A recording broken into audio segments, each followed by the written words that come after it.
Right.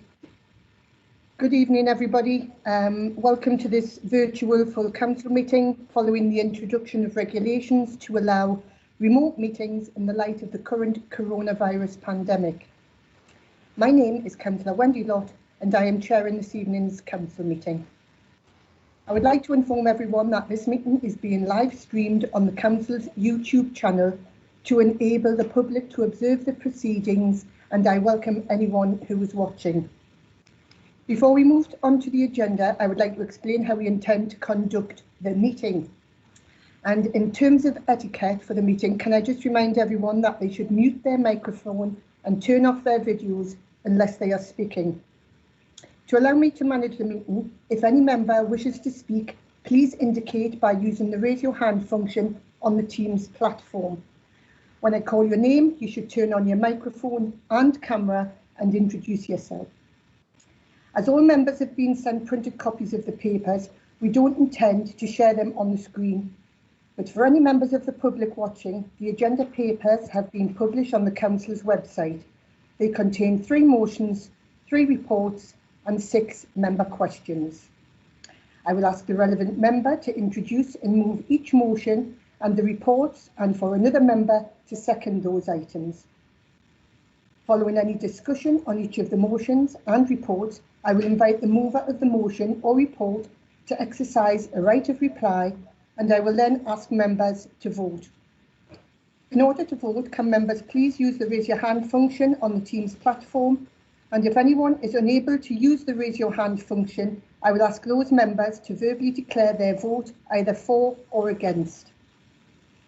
Before we deal with the formalities of apologies for absence, declarations of interest and confirmation of minutes, I wish to inform Council of the passing of former councillor Kenneth Fairs. Kenneth served as a member of North Tyneside Council from 2002 to 2004, representing the Whitley Bay ward.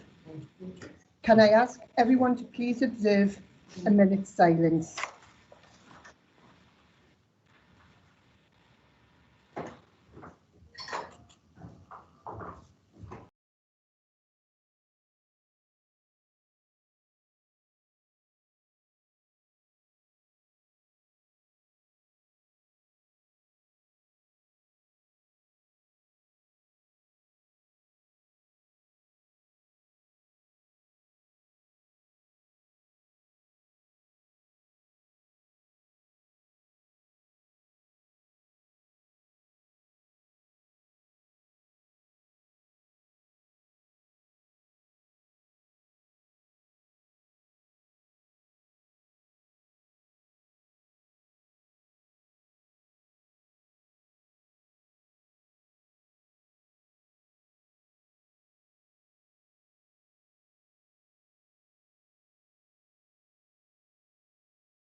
Thank you. I have received apologies from Councillor Wheatman, and do we have any other apologies, please? Councillor Samuel?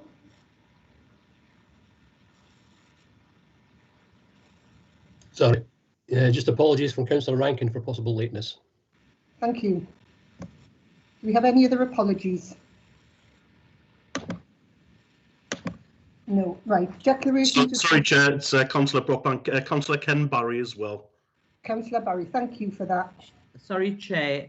Gary Madden has indicated that he's having difficulty getting in. Could someone let him in? Okay, Councillor Madden. Is Councillor Gary Madden in the lobby? No? Not at present, Chair, but I will keep an eye on it, and if he appears. Thank you. Item 2, declarations of interest. Can I remind members if they have any registrable and or non-registrable interests in matters appearing on the agenda, and the nature of the interest they must verbally declare in respect of any items of business to be discussed at this meeting and the nature of such interests.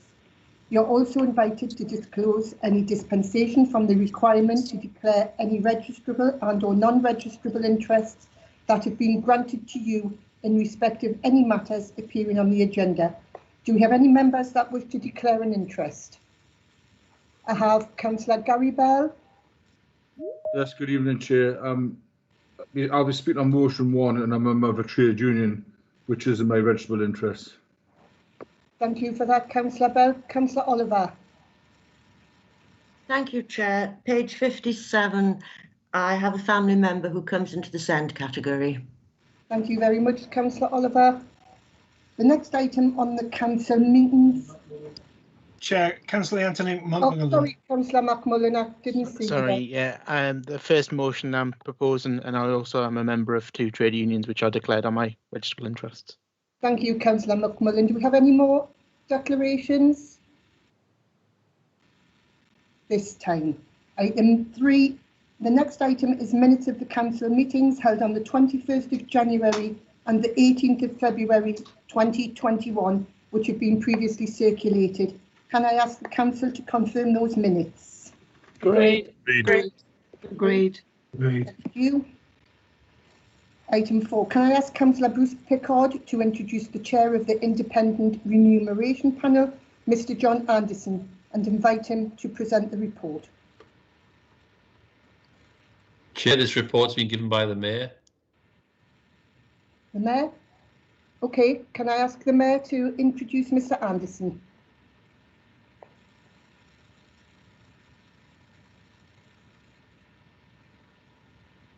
Thank you, Chair. Could I ask Mr. Anderson and invite him to present this report? Thank you. Thank you. Good evening. I'm John Anderson, the chair of the North Tyneside Independent Remuneration Panel, and I'm here to present the panel's report on the Members' Allowance Scheme for 2021-22. As you will be aware, the authority is required to approve a Members' Allowances Scheme prior to the commencement of each financial year, and the Council is required to have regard to the views of the Independent Remuneration Panel before agreeing the scheme. The panel has considered the level of basic and special responsibility allowances currently paid to members of this and nearby authorities, and recommends that there be no changes to the current members' allowance scheme in this regard for 2021-22. In previous years, it has been agreed that members' allowances will be linked to the annual pay award for employees working under the National Joint Council for Local Government Services National Agreement on Pay and Conditions of Service. The panel considered the continuation of the index-linked approach, and its recommendation is to continue on this basis for the 2021-22 financial year. Thank you for listening. Any reasonable questions? Thank you so much, Councillor Anderson. Over to you. Thank you, Chair. Thank you for that, Mr. Anderson. Are there any questions of Mr. Anderson?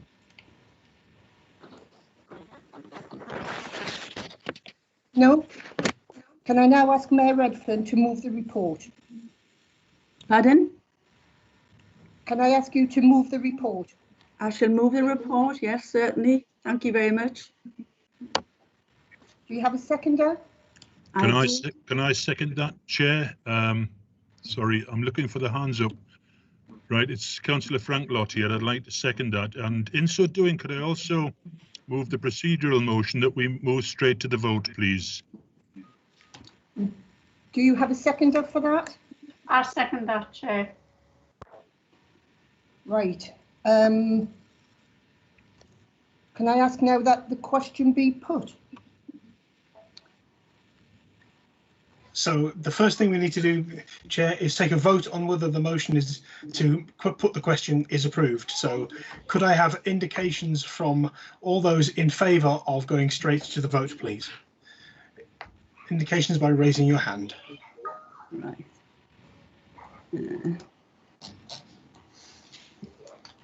Put your hand.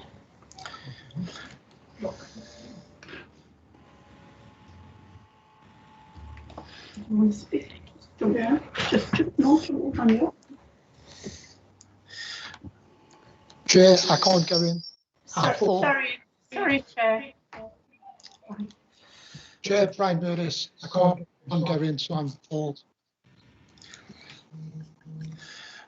Okay, Chair, I have 43 in favour. Are there any members who are unable to vote in favour that and would like to declare so? Yes, I was in favour. I couldn't. The vote didn't work. Okay, thank you very much, Councillor. Yes, Chair, I'm unsure whether mine voted as. Thank you. Okay, thank you, Chair. I'm in favour. Thank you. Can I ask, are we taking hands down now? Yes, hands down now, please, Chair.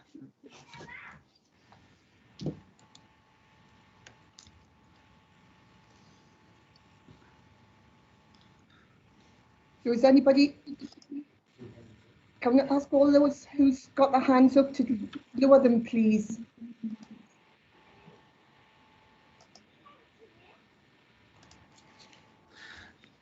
So then, all those against the motion to move straight to the vote, please.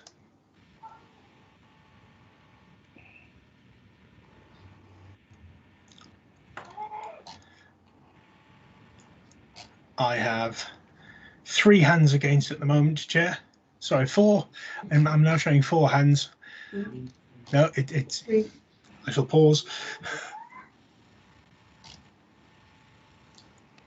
Sorry, Chair, there's been some difficulty with the delay in the hands coming down. So I think if you're in the check.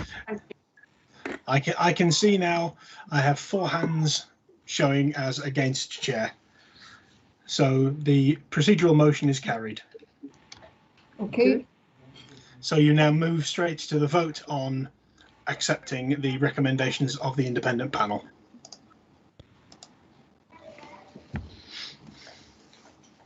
Does the mover not have the right of reply?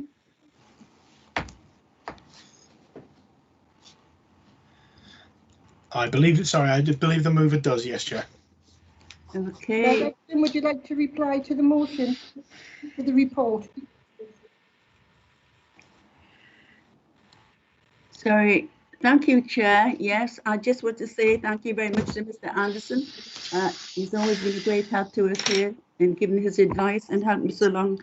And I would just actually like to move this motion and hope everyone can support it. Thank you very much, Chair. Thank you, Mayor Redfern. Can we now go to the vote?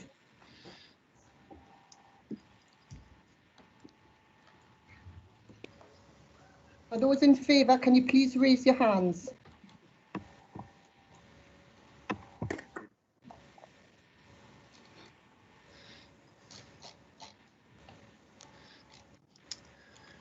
I have 45 hands showing at the moment, Chair.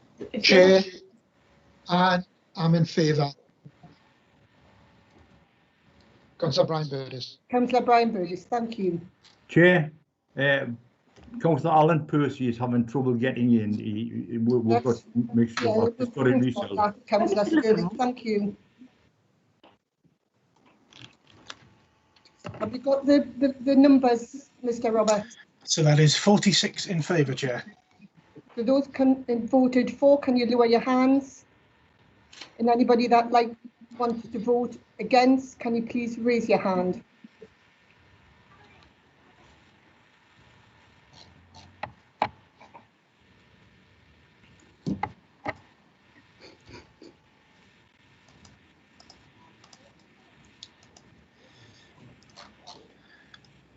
I'm showing no votes against at the moment, Chair.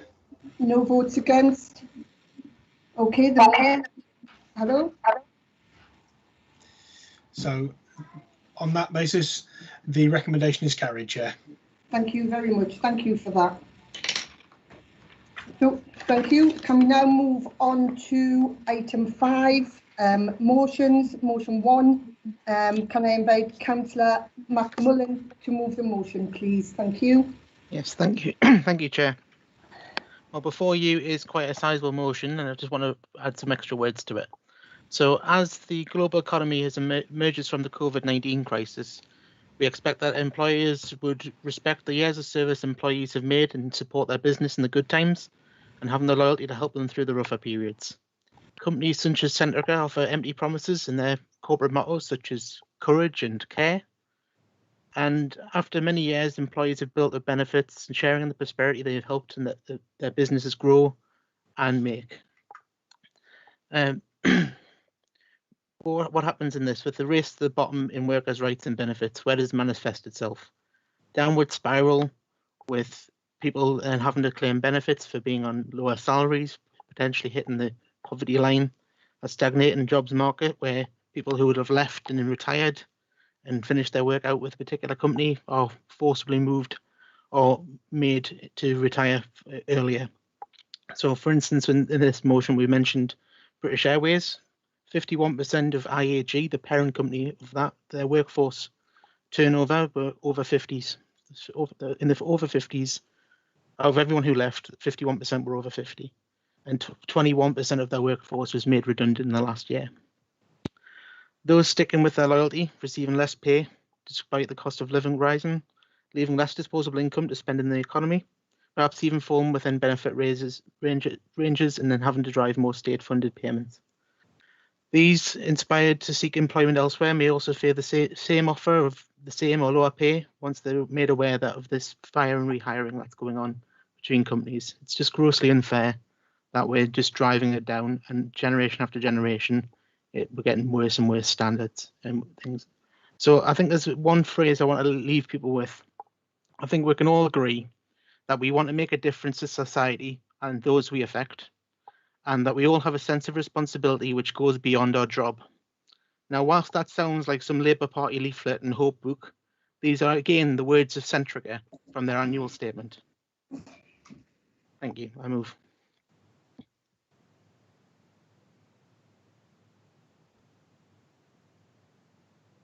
Chair, you're on mute there. Thank you, Councillor McMullen. Do you have a seconder? Yes, Chair, I'm seconding it. Councillor Joe Kerwin. Oh, no, reserve the right to speak, sorry. You reserve the right to speak. So now I'll invite members to speak to the motion. Councillor Gary Bell. Yeah, good evening, Madam Chair. I fully support the motion as a member of trade union, community trade union. It's in my registered interests. We've seen the government dogma in full force since 2010 that the trade union movement must be diluted and become toothless. The collective will of a group of workers who joined together to protect their rights is seen as hard left. What the government don't understand is that workers who join the trade union don't all vote Labour. Some vote Tory, Liberal, Democrat, Green or non-voters. Let us remind our younger generation that holiday pay, sick pay, hot water, showers at work, safety equipment, health and safety, I could go on, was not given by the employer.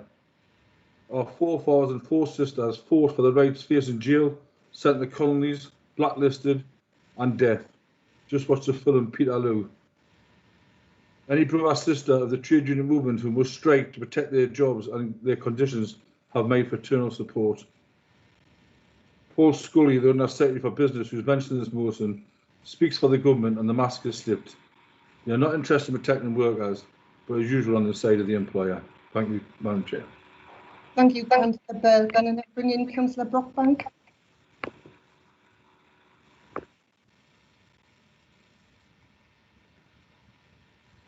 Thank you, Chair.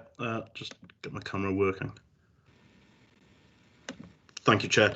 I would just like to say as well before I start, I do obviously value, and certainly we in the Conservative Party value the role of trade unions in talking with employers and with government. Indeed, I've been a trade union steward myself, and I know how difficult that role can be. But it is telling that the movers of this motion seek to make the point about employment rules, the law, and the role that unions have to play in this process. They make claims that since the Conservative Party has been in power, thankfully for a number of years now, there's been a dilution of union rights. There's no evidence in the motion or anything I've heard to see what they're basing that on. And importantly, after the castration of the union movement by the Labour Party under Blair and Brown, it's frankly bizarre that the movers seem blind to this part of their own political history. The Conservative Party has always sought to be the party of business and fairness in business, because we accept that when workers and those who work in organisations are happy and their needs are met, that they are more productive. We have worked with trade unions to make workplaces more flexible and fairer for all. We've worked to stop the stranglehold that unions had in the 70s and 80s, which nearly crippled the United Kingdom until Baroness Thatcher took on the worst offenders. We do not accept the characterisation of the government's approach to worker rights as laid out by this motion. But since leaving the EU, the flexibility of workplace arrangements can only be a good thing. It is, to our mind, unlikely to be accepted by our residents, for example, that union money is not used in North Tyneside. Rather, council taxpayers' cash is used to facilitate union time. This cannot be right. The union movement has significant resources, and these should be used by the unions to make their case. And also, it can be argued it would allow greater independence from the employer, in this case, the council. In these times of health crisis, it is time to consider how we do our normal business, including taxpayers footing the bill for union time. Thank you, Chair. Thank you, Councillor Brockbank. Can I bring in Councillor Kerwin?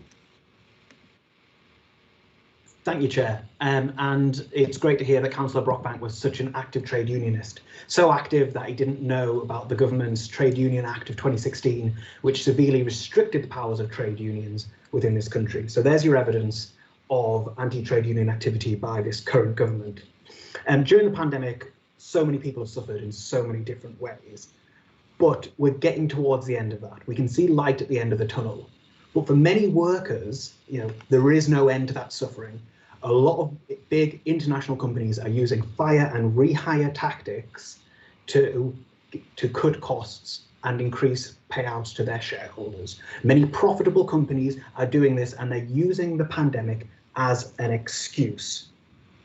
So to be clear, fire and hire is about sacking your existing workers and trying to rehire them on lower pay, worse terms and conditions, and often at more unsociable hours. And again, these are profitable companies. And this isn't a new thing. We saw Asda do this in 2019.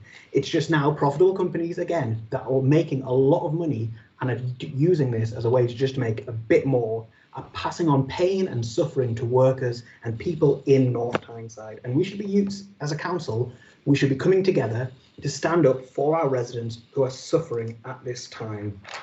I would hope we wouldn't have to talk about Baroness Thatcher and the punishment that she inflicted on the North, but unfortunately she did come up in the debate.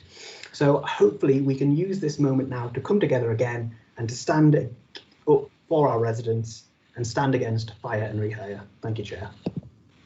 Thank you for that, Councillor Kerwin. Do we have any other people that would like to speak to the motion? Councillor Drummond. Thanks, Chair. I think Councillor Kerwin put that in a nutshell. Fire and hire is nothing but bullying, and it needs to be stopped. Simple as that. Thanks, Chair. Thank you, Councillor Drummond. Do we have any other members that wish to speak to the motion? No. Can I now invite the mover of the motion the right to reply? I couldn't say it any better than Councillor Kerwin said there, especially when it mentioned the Trade Union Act 2016. So I'll just move to the vote, please, Chair. Thank you. We now go to the vote. So those in favour of the motion, can you please raise your hand? Thank you.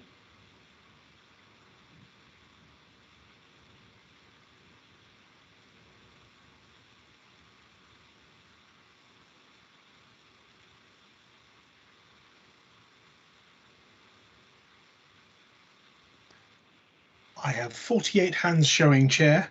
Are there any members who are unable to cast their vote using the raise their hand function in favour of the motion?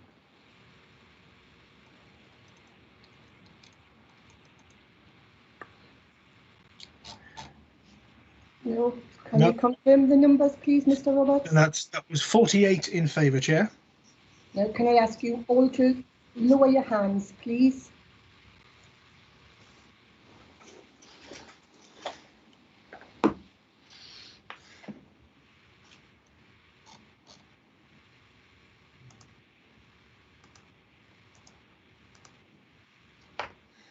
That's all hands lowered. Can I ask those who wish to vote against the motion to raise their hands, please?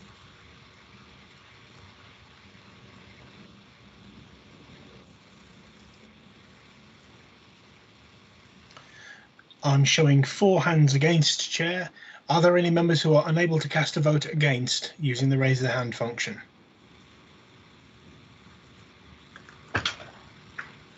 No. Then that is 48 in favour and 4 against, Chair. So the Thank motion you. is carried. Motion's carried. Thank you for that, Mr. Roberts. So now can we move on to the next motion? And can I ask Councillor Johnson to move the motion, please?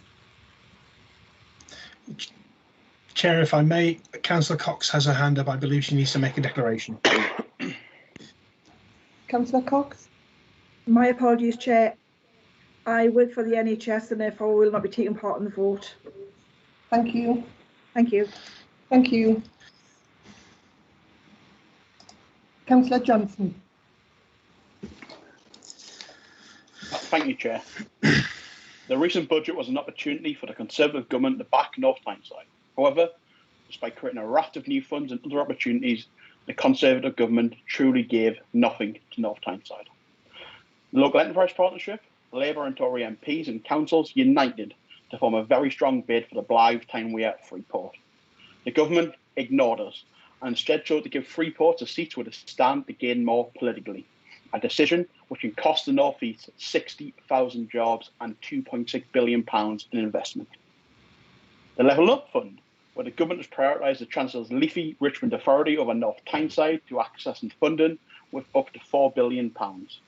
The fund is supposed to regenerate town centres, improve local transport infrastructure and maintain cultural, heritage and civic assets. The Conservative government are clearly sending a message to the residents of North Tyneside: we are not their priority. Again, in the Towns Fund, where towns like Killingworth, North Shields, Wallsend and Whitley Bay have been pushed to one side by the government and not assessed as a priority, but 40 of the 45 seats that were seen as a priority are represented by Tory MPs, many of them cabinet ministers. The Public Accounts Committee said it was not convinced by the rationale for selecting some towns and not others, with ministers' reasoning vague and based on sweeping assumptions. It absolutely stinks of pork barrel politics. The government may well have clapped for our carers, NHS and local government, but all they got was a 1% pay rise to NHS workers and nothing for our carers and local government heroes. Austerity to blame. Same austerity which has not been present when handing out PPE contracts to Tory donors for unsuitable PPE. The government urgently needs to save the North East and to invest in this borough, to review the decision not to award the North East LEP area Freeport status, review our priority 2 category designation in the Level Up Fund, review the decision to not give any of our towns access to the Towns Fund, and urgently need to give our NHS and local government heroes a pay rise they deserve. Thank you, Chair. Thank you, Councillor Johnson. Do you have a seconder? Chair, I'll be seconding the motion and reserving the right to speak. Thank you. Can Councillor Thurloway. Councillor Thurloway. Thank you, Councillor Thurloway. I now invite members to speak to the motion. Do you have anybody that wishes to speak to the motion?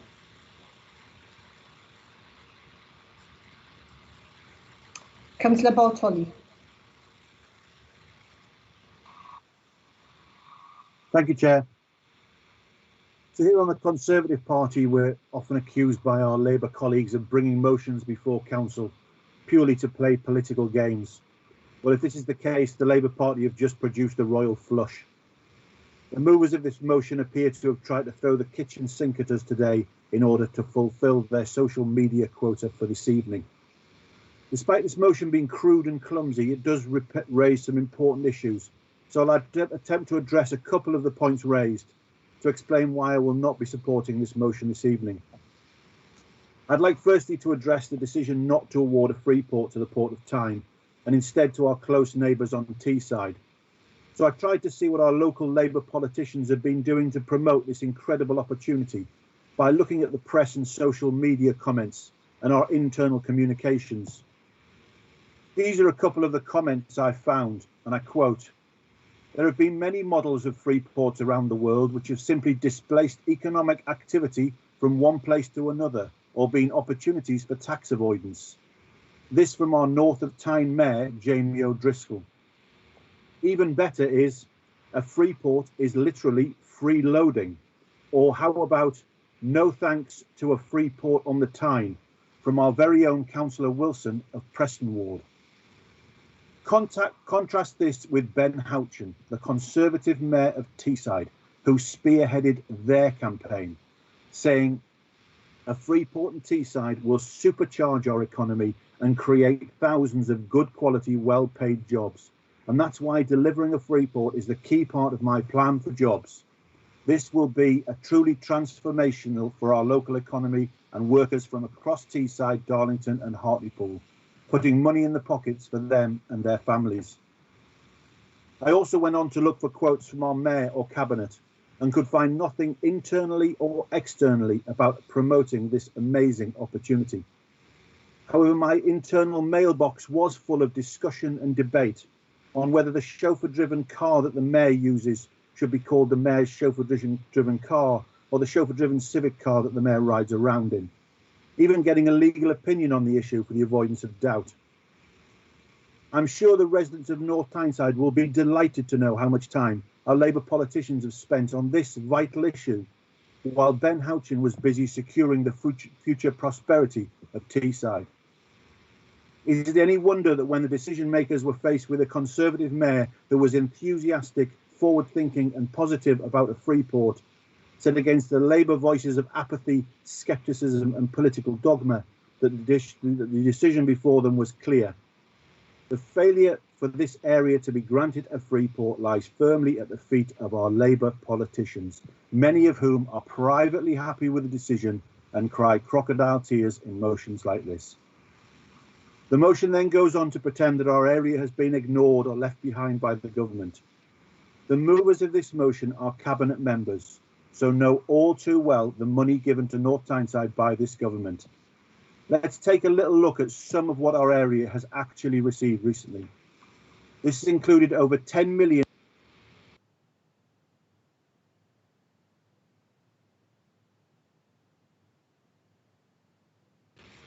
You've gone on to mute. Sorry, Chair, my screen's gone funny. I was just reviewing the money that North Tyneside had actually received, and I went on to say this has included 10 million in small business grant relief,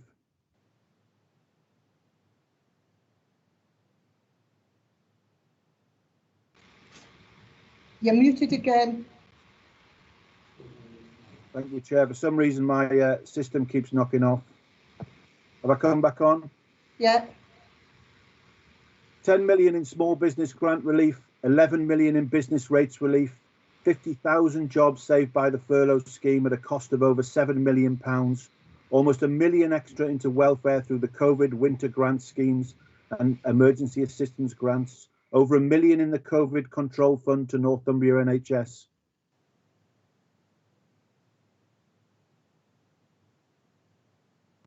Carry on, Councillor.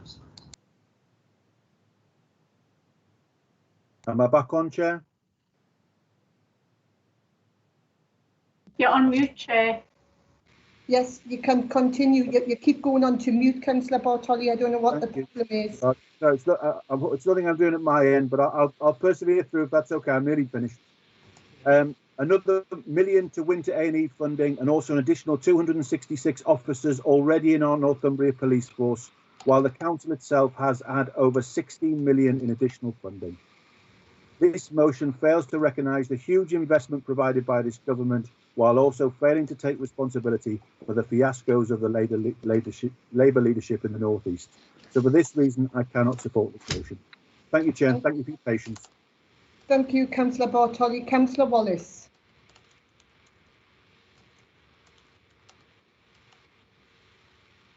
Councillor Wallace. Thank you, Chair. Thank you, Chairman.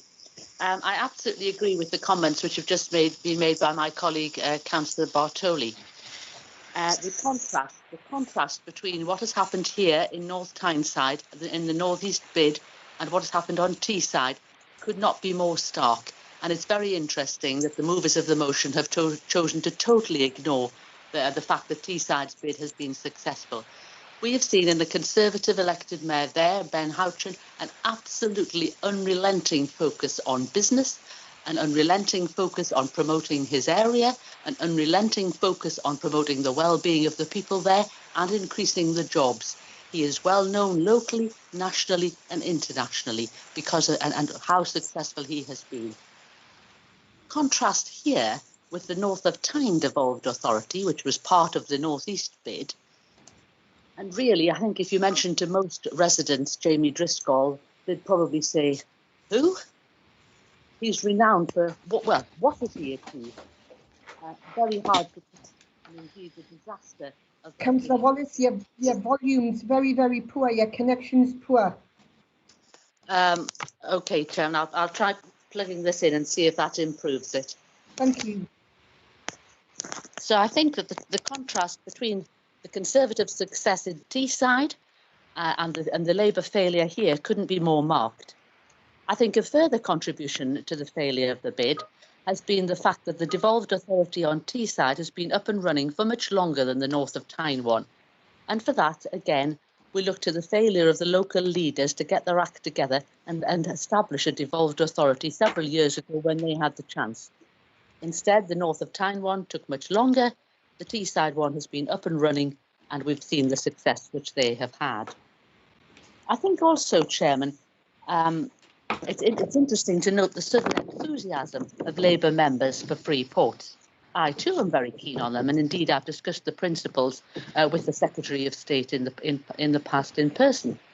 So I am disappointed that this bid here was not successful.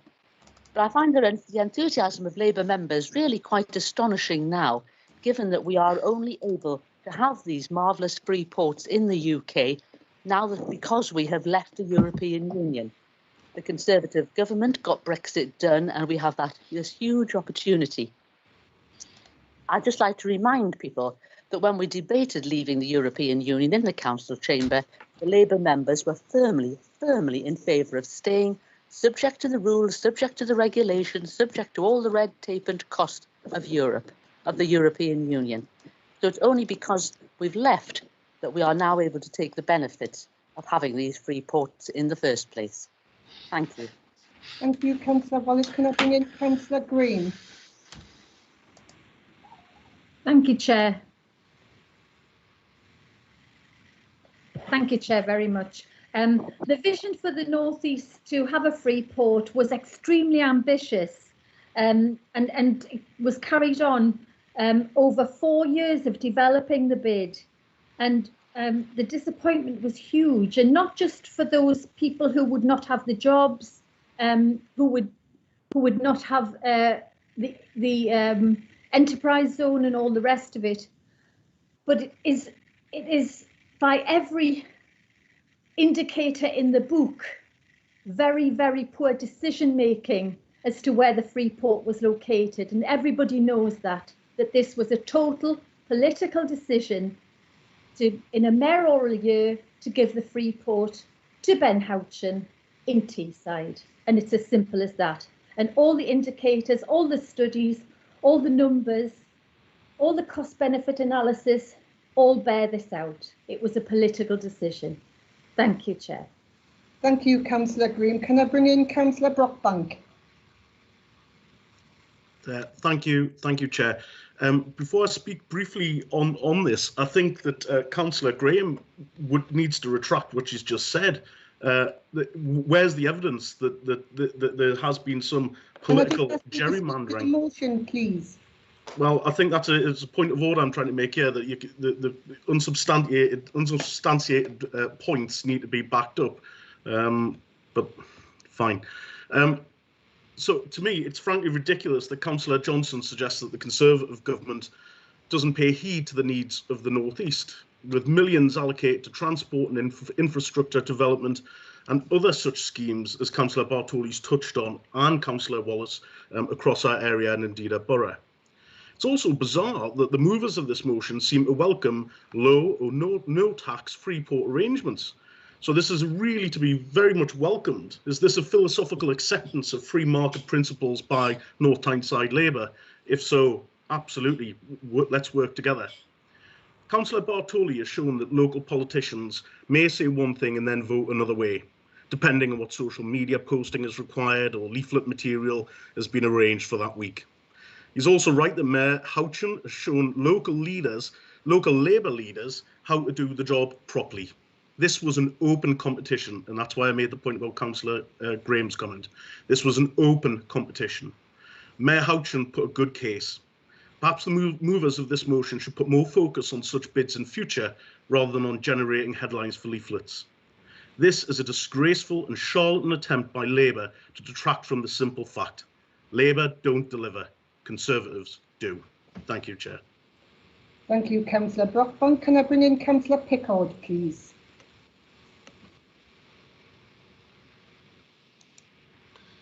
Thank you, Chair. At the moment, we're actually discussing the problems of the consequences of this recent allocation, but actually not the cause. It is an inevitable consequence of the move towards central funding of projects that there will always be an element of favouritism in any allocations. Over a decade of cuts to local authorities has seen their ability to respond to their residents' priorities diminish.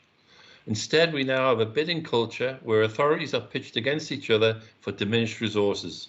Even the process of determining the merits of any council's business case relies not on local knowledge, but increasingly on a minister and civil servants in London or an unaccountable body regionally.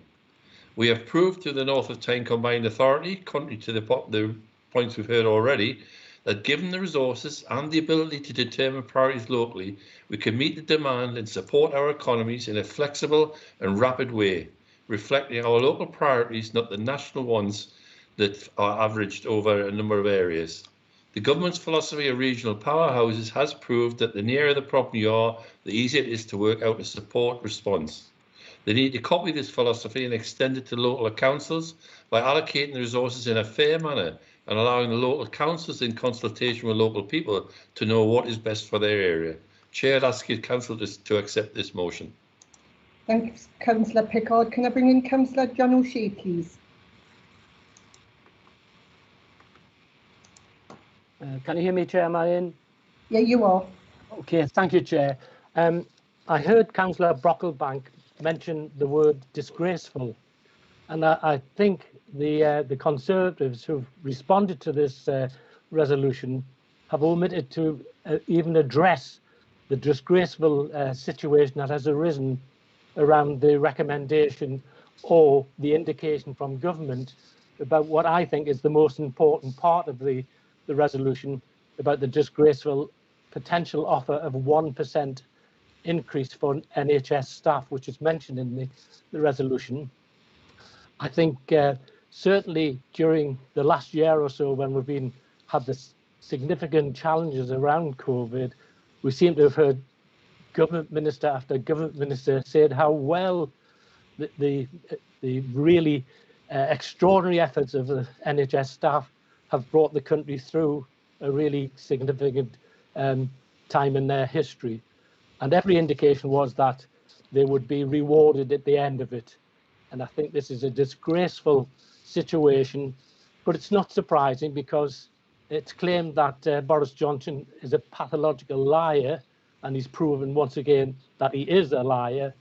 And I really think the Conservatives in their manifesto, I'm sure during the elections, will be going around banging on the drum that they refuse to offer the NHS staff 1%, more than 1%. And clearly, as far as I'm concerned, I'll be telling the residents in the coastal area that the Conservatives wouldn't reward the NHS staff a remuneration which is gone with their efforts. I think it's a disgraceful situation that the government is bringing forward this 1%, and I hope that the that council will agree this resolution. Thank you very much. Thank you, Councillor O'Shea. Can I bring in Mayor Redfern, please? Thank you, Chair. Just to respond to some of the comments by Councillor Bartoli and Councillor Brockbank, that this authority has no ambition and no drive, to be quite honest. I would just like him to ask and look around this borough as what we as a Labour authority have achieved, to be quite honest, in the last 8 years. And if he had took time to read the bid that the North of the Tyne put forward, along with the LEP and the Port of Tyne, you would have realised it was an excellent bid. And I was asked our councillor colleagues on the opposite side of this chamber, why is it if we're so poor that we have 51 seats and you have 6? Thank you, Mayor Redfern. Do we Well have anybody else that wishes to speak to the motion? Yes. Have you Councillor John Hunter, I got the believe it hand is. function, Councillor Hunter? You're on mute. You're on mute. Sorry, I've tried putting my hand, but I don't know if it's going up or not. It's not. I'd just like to remind the Tories they've got bad memories. I remember when the Tories were in power, there was no mention of the mayor's car. They rode in it. They couldn't get it off them. Speak to the motion, please, Councillor Hunter. Well, he brought it up about the mayor's car. It's in the motion. I was going to say I've had to lift a few times off the mayor. You've gone on mute. The last time I was in what they're calling the mayor's car wasn't the mayor's car. It belonged to Norma Redfern, not the council. Just it was on near just in last November. Paul and Rain laying a wreath at the Senate. You've froze, Councillor Hunter. I'm going to pause you for now because you've frozen. And can I bring in Councillor Glendon, please? Thank you, Chair. Chair, I will be supporting the motion. I've listened to the discussion, which on our side is obviously people know what they're talking about. On the other side, it's again political inputs that I'm going to try and put out. My understanding is from a source that the bid that North Tyneside put in was the second best bid of all the bids put in. It was also, to remind the Tories, it was a joint bid. The MP for Blythe supported it. And to be quite honest, some of the stuff that I've heard tonight is absolute garbage. So I will be supporting the bill. Thank you. Thank you, Councillor Glendon. Do you have anybody else that wishes to speak to the motion? No. Can I now invite the mover of the motion the right to reply? Certainly. Thank you, Chair. Some remarkable hypocrisy from our Conservative friends tonight. They accuse us of bringing motions to council to put on leaflets. We bring motions to council because we want to see a better North Tyneside and positive change in this borough. We want a free port on the Tyne can get on. And Councillor Glendon's absolutely right. Mary Glendon, our MP, Alan Campbell, our MP, along with Ian Levy, Deanna Davison, and a host of Tory MPs for the North East, jointly signed a letter and jointly consistently urged the Chancellor to give the Blythe, Tyne and Weir free ports to the region, but they were ignored in favour of an area where the Tory mayor's facing a re-election campaign this year. The local government leaders stood up and asked for the free port, united Conservative leaders in Northumberland, Labour leaders in the rest of the authorities to ask for a free port. Again, ignored. This was a real united front between the Conservatives and between Labour in the North East of England. It's a shame our Conservatives can't get on and try and get the best for this borough. The Conservative councillor Bartoli raised some members that have said comments in the past. If Boris Johnson wasn't allowed to make his million U-turns in the past, he changed his decision every 5 minutes, Chair. If councillors can't change their minds, why can the Prime Minister change his mind consistently? U-turn central for the last year. Fortunately, with regards to the Towns Fund, Labour and Para around here, and North Shields will still benefit because we will put our own cash in to regenerate North Shields. North Shields will not be left behind, while the Conservative government would see it left behind. I thought Councillor Bartoli, as a North Shields councillor, would be behind us in trying to get North Shields money to move forward. They also talk about record levels of money given to North Tyneside over the past few years. What I know is that £127 million has been cut from North Tyneside budget within the last 10 years. It's a shameful disgrace that the Tory government have continued to cut this money year on year on year. Councillor Wallace proposed that Freeport can't exist in the EU, and a classic trope, Freeport continued to exist in the EU, but before and after Britain left. Councillor Brockbank talks about transport and transport investment. That's great. The North East just produced a £7 billion transport investment plan. I urge Councillor Brockbank to get behind that, and that will deliver for this borough. And finally, I didn't hear much from the Conservative side about our NHS, local government and social care heroes, all putting themselves in the worst situation throughout this pandemic and all left behind by this government. And Councillor Bartoli strayed into some things about what would we deliver for North Tyneside. Oh, I'll tell you what we deliver. Affordable homes delivery. We deliver regeneration for us all, North Shields, Wallsend and Whitley Bay. We protect our leisure and library centres from closure. We deliver outstanding children's services. We back our carers. We got national recognition for our adult social care service, outstanding children's care service, 47% reduction in towards net zero, and over £85 million invested in roads and pavements. That's a difference having a Labour council and a Labour mayor has in North Tyneside. And it's just a shame that the Conservative group in North Tyneside won't back us to try and better North Tyneside. Get money from the Towns Fund, get money from the Levelling Up Fund, and get a Freeport for the time that's going to cost nearly £3 billion and over 60,000 jobs in the North East. I urge everyone in this council to vote for this motion, Chair. Thank you, Councillor Johnson. Can we now go to the vote? All those in favour for the motion, can you please raise your hands?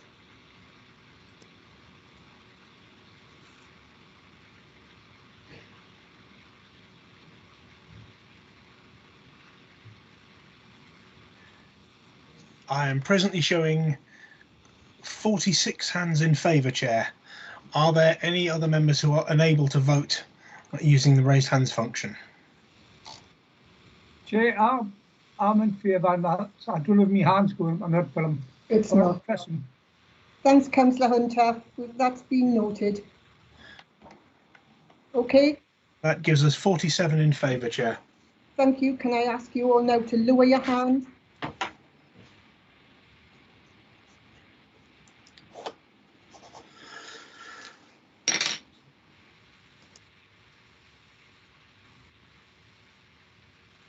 Councillor Hall, can you lower your hand if you wish to do so? Thank you. Can I ask those against the motion to raise their hands, please?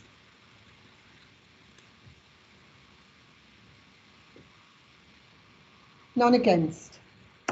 Okay, so the motion is carried. And can we now move on to motion 3 and ask Councillor Samuel to move the motion, please? Thank you very much, Chair. Just start by pointing out, really, at the last meeting, the last budget, which was the budget meeting, I was quite astonished, as I have been for many budget meetings past, that the benches opposite had absolutely nothing to say on adult social care. Not the first time that that's happened. When you take it that combined with child social care, it consumes in excess of 40% of our budget, and that cost is continuing to rise as the cost of adult social care continue to rise.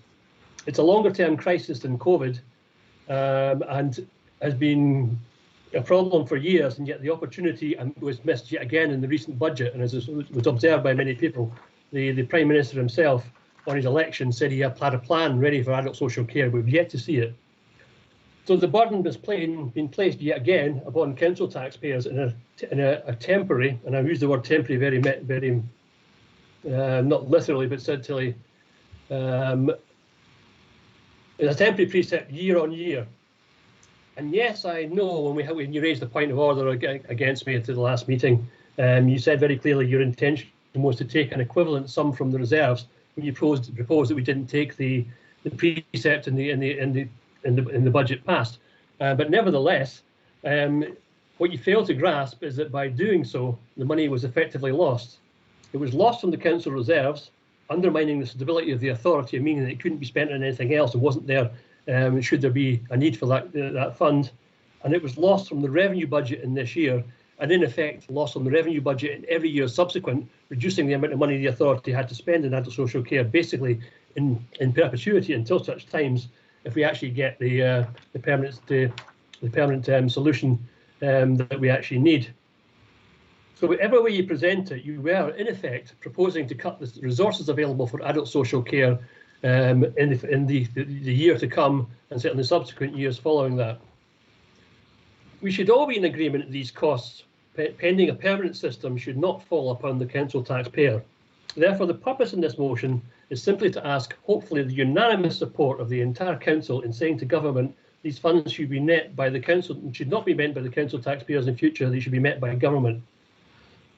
When council tax bills this year in effect have risen by 4.9% across the land. It's not. If you're opposing this motion, please don't refer to the magic money tree of council the council reserves that could have filled the hole in this particular council. It's simply not true, and it doesn't reflect the actual financial outturn for the future. But not only that, what you will be saying is effectively the cost of adult social care throughout the UK, not just in this authority, should be met by the council taxpayers and not by central government. Not a sustainable answer, not fair, and I think there should be consent across the entire council that isn't a fair way forward, and it shouldn't fall on the council taxpayers of this borough or any other borough. So hopefully there'll be no opposition to this, and the council can pass this unanimously. The government should provide these resources, and we can then stick to a council tax raise of 1.9% or likewise in terms of cost of living in the future. Thank you, Councillor Samuel. Would you have a seconder? Sarah Day here, Chair. I will second that and reserve the right to speak, please. Thank you, Councillor Day. Can I now invite members to speak to the motion, please? Councillor Gary Bell. Thank you, Chair. First of all, can I pass on my heartfelt thanks to all the staff in adult social care over the last year, especially under the COVID, and how hard they worked. It's been amazing. I fully support the motion, but in all fairness, no political party has addressed social care. In 2010, the Labour government could have went for Andy Burnham's plan, the social care policy, but Gordon Brown wouldn't have it in the manifesto. Since then, Lansley, Hunt, Hancock, all Conservatives, supported by the Liberal Democrats in 2010 to 2015, have failed to reduce the policy regarding funding long-term for social care. Theresa May came forward in 2017 with a plan, quickly named the death tax, and was dropped. So this government, who cannot raise income tax or national insurance or VAT, concerning their manifesto, if that means anything, so they shift the blame from the government and Boris to local council leaders.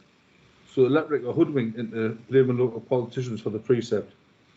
It's been a privilege to be the cabinet member for adult social care since 2017, and every year we've fought with the budget and tried to get the best value for all our residents and the council. Adult social care is a Cinderella service. It's not like seeing like a road or a new building, it's expensive. Residential care in the region of £40 million a year for this council. Home care about 9 million, plus all the rest of our responsibilities. Everyone who's in attendance tonight, at some point in life, will call on adult social care, and they will expect a 5-star service. We at North Tyneside do our very best to support those in the darkest hour, but this precept should be around 10% of what being realistic every year to keep with demand. The government know this, and as an opposition, we must be honest with the public and come up with a funding long-term solution, which may be a national insurance rise, but it has to come from direct taxation, not from council tax. As you get old, you should not worry if you must sell your house for care. The same with those who live in poverty, all receive the best care. Some might call this socialism, some might call it care and conservatism. At the moment, those are from a military background who are using a plaster on a wound when we need a field dressing. If you recently received your council tax bills, you will see there's a pie chart being added by the council, which I found very useful, and 29 pence of every pound goes to adult social care. It's expensive, we need it, and I fully support the motion. Thank you very much, Councillor Bell. Can I ask Councillor Martin Rankin to come in, please? Thank you, Chair. Apologies, I'm late. I've literally just dialed in, so my apologies for that. I'm also supporting this motion tonight. The council tax precept was introduced in 2015. It probably is one of the great tax cons of our age. What the government does is it cuts central funding for adult social care, and then it forces councils to either risk bankruptcy or implement the council tax, the precept, the adult social care precept. And if we look back at the last 5 years, from the point of view of how much council tax has gone up additionally for a Band D taxpayer, it works out about £330. So the government is effectively forcing North Tyneside council taxpayers to put an extra £330 in this year for services that were paid for by central government grants in the past. So I'm absolutely in favour of this, because it's time that something was done to highlight the fact that that is the case, and that these costs should be met from central government, from the taxation raised, and not passed back to local people, as has been the case. Thank you, Chair. Thank you, Councillor Rankin. Can I bring in Councillor Steve Cox?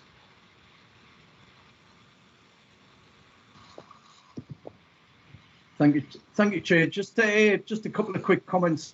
Councillor Rankin's already mentioned a lot of the points I was going to make, but when this comes in, this is one of those clear taxation things where every council in the country gets the blame for the level of the council tax, and yet on TV we see the Prime Minister and Health Secretary often quoting how much extra they're putting into adult social care nationally. Yet in reality, it's local taxpayers, not only in North Tyneside, but across the whole country. Every council is dealing with this.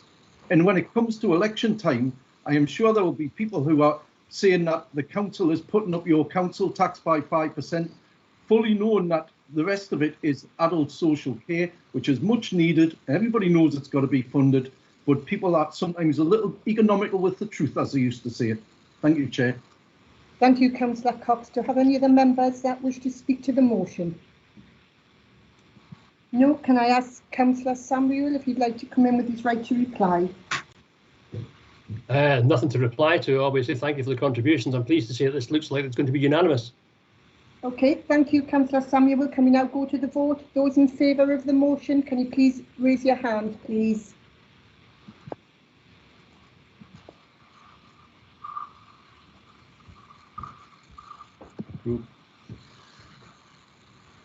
Chair, I think it was broken my computer.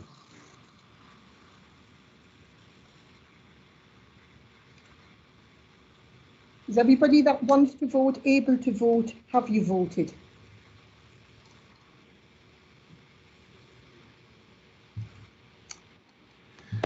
Chair, Steve Cox here. I don't believe my hand's going up on this one. Okay, it's noted. Thank Have you. you noted that, Councillor Mr. Roberts? Chair, I'm not sure whether Margaret Hall is back in again, because she's just phoned me to say her computer's gone out. So I don't know whether she's still back in or not. No. So, including Councillor Cox, Chair, I have 47 votes in favour. And you're on mute, Chair. Right, can I ask everybody to now lower your hands, please?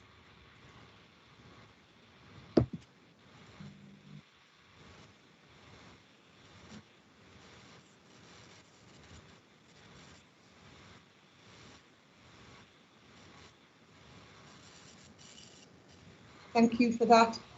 Those against the motion, can I ask you to raise your hands? None. So the motion is carried. Thank you. Chair, can I ask, are there any abstentions? Are there any abstentions?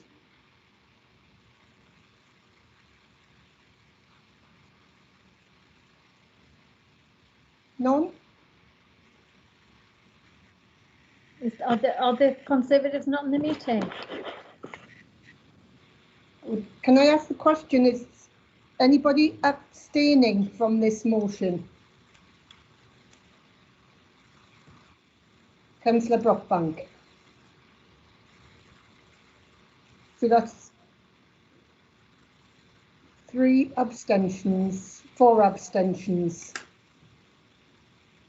Thank you. The motion is carried. Can we now move on to item 6, North Tyneside Council's pay policy? Sorry, can I ask members to lower their hands? Thank you. Can I ask Councillor Bruce Pickard to move the report, please? Okay, thank you, Chair. The Council is asked to consider the pay policy statement for 2020-21.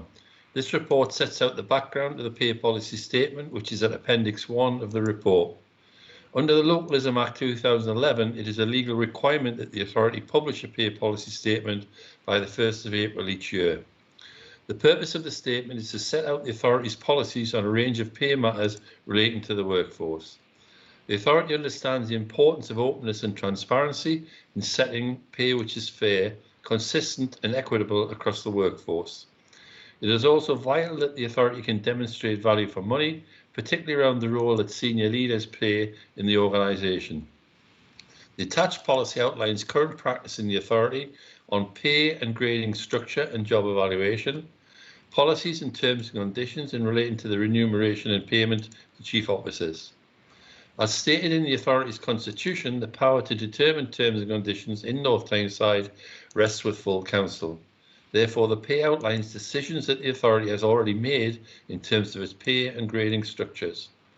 In determining the pay and remuneration of all its employees, the authority complies with all relevant employment legislation. The key areas for the council to note about the pay policy 21-22 is that the medium average salary has moved from £20,643 per year to £23,568. The pay multiple when rounded remains the same as 1.7, and this is well below the government's expectation that pay multiple relationships should be below 20:1 in local government, and in addition this is below the national average of 15:1 in the wider public sector. As noted in the pay policy, the current pay scales for the majority of North Tyneside Council employees is part of the Green Book Terms and Conditions. The current pay scale is contained in Appendix A of the policy. There will be a new pay scale effective from the 1st of April 2021, but it has not yet been agreed. Negotiations at a national level are continuing, but agreement has not yet been reached, and any increase will be backdated to the 1st of April 2021 when they have been agreed. At the meeting of the full council on the 26th of November 2020, it was agreed that the North Tyneside living wage, based on the Living Wage Foundation rates for the living wage of £9.30 per hour for 2019 and 20, should be paid and backdated to April 2020. It also agreed to pay the updated Living Wage Foundation rate for 20 to 21 of £9.50 an hour, and we aim to implement this from April 2021. The exit pay cap was implemented on the 4th of November 2020 and then revoked in legislation on the 12th of February 2021.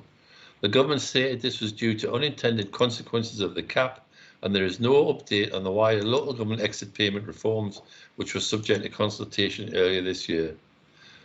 We have also published our latest figures on the gender pay gap. They are slightly higher than last year, predominantly resulting from the insourcing of the care contract and changes to senior level appointments. Although we have reported early, there has been a suspension by the government of the reporting date, so we will by October have formalised our action plan for reducing this gap. This plan is well underway and is due to be discussed with senior leadership team, the Corporate Equality Group and the trades unions. Chair, I'd ask the council to agree this report. Thank you, Councillor Pickard. Do you have a seconder? Yes, Chair, I'll second that and reserve the right to speak. Thank you, Councillor Glindon. Are there any questions?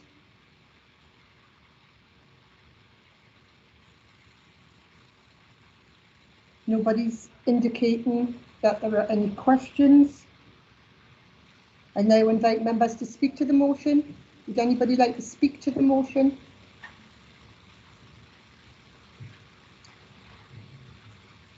None. Can I invite Councillor Pickard? He's right to reply. I don't think there's anything to reply to, Chair, and just recommend the report to Council. Yes, we'll now go to the vote. Those in favour, can you raise your hands, please?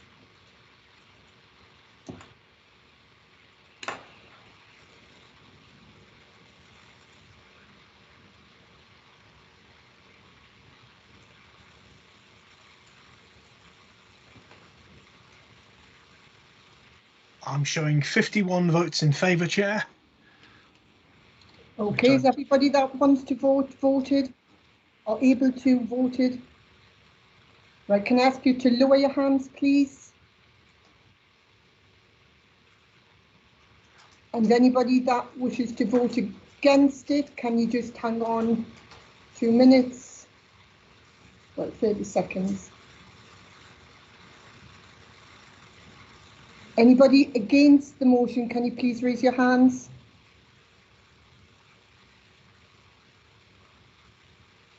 None. And again, do we have any abstentions? Can you indicate if you're abstaining?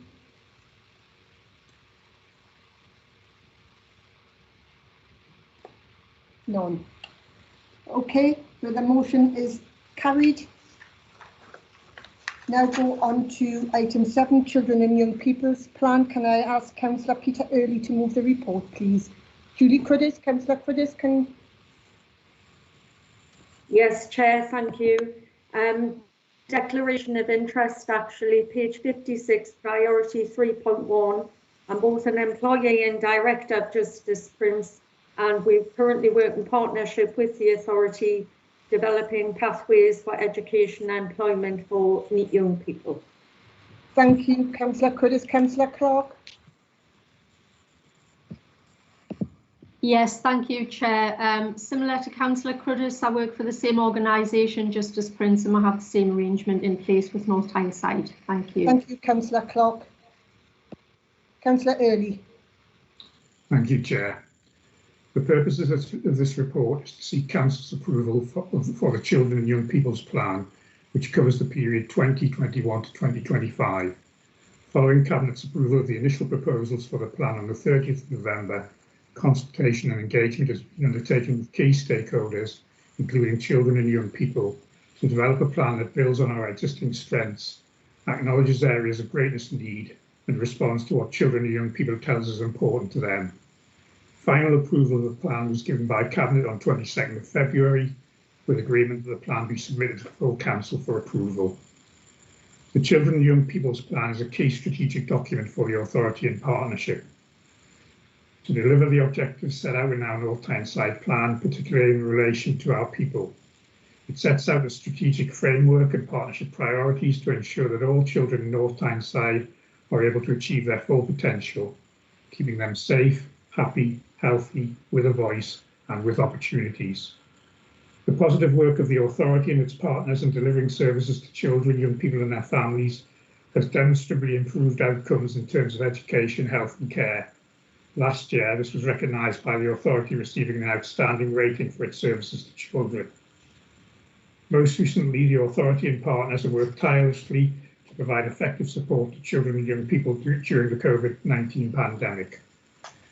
The priorities within the plan build on these achievements with a focus on tackling the many challenges that remain, including the impact of COVID-19 pandemic on our children and young people. Sets out how we will ensure children and young people are living safely, support children to have a healthy early childhood, narrow the gap in educational and employment outcomes, ensure the right support for children and young people with additional needs, support children to be active citizens, and develop resilience, confidence and independence in children and young people. Council has recommended to approve and adopt the Children and Young People's Plan 2021 to 25. Thank you. Thank you, Councillor Early. Do you have a seconder? I do. Yes, Councillor Wilson, I'll be seconding this, and I'd like to have the opportunity to make a few comments as well. Thank you. Some of you at this evening's meeting will, like me, be parents of school-aged children. You've probably been anxious over the last year about the risk that COVID might present to them, and about the risk of lost schooling, and about the disruption perhaps to your own daily pattern of work while schools have been closed. Others of you might be grandparents, perhaps sharing some of the responsibility of caring for your grandchildren within a support bubble. If so, you'll appreciate that sigh of relief of waving the kids off to school again recently, and that sense of a little bit of normality returning. But those concerns do still linger on, especially regarding our young people's mental well-being and any lost learning over the last 12 months. And so this plan recognises those challenges and it faces up to them and responds appropriately. And it does so in a way that makes sense for our whole borough. I hope we all agree that North Tyneside is already a great place for children and young people to grow up.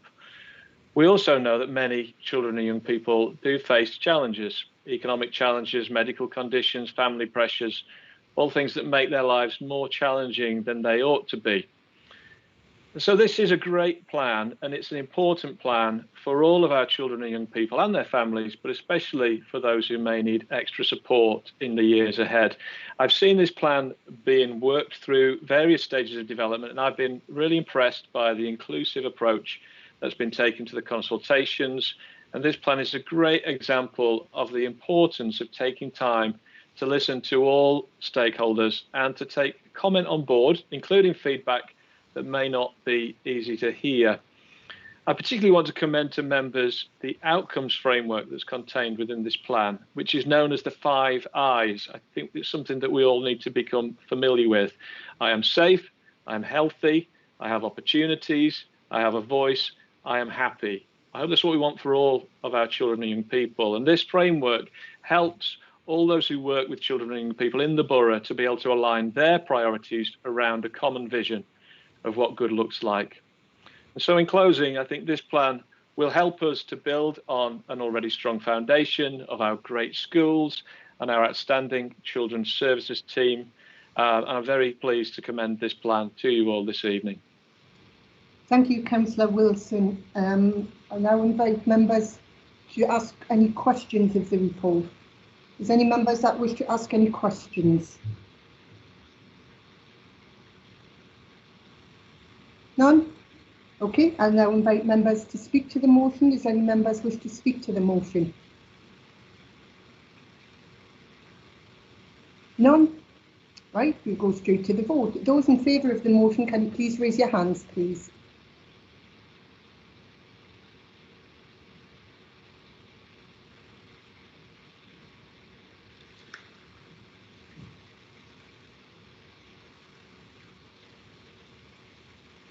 Everybody that wishes to vote voted? I'm showing 50 in favour, Chair. Thank you. Sorry, 51, the final one has just popped up. Okay, thank you. So those people that have voted for the motion, can you now lower your hands, please?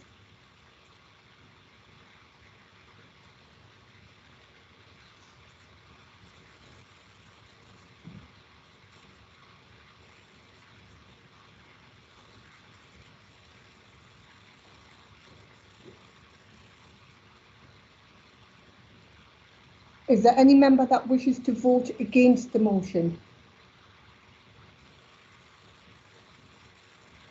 None. The motion is now carried. Thank you.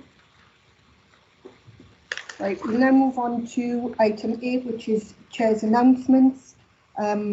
Firstly, I would like to wish those members that are seeking re-election in May the very best of luck for the forthcoming elections. And if there is any members out there that will not be standing, now is your chance to address the council meeting if you wish to do so. Is there any member that is no longer standing wanting? Councillor Austin.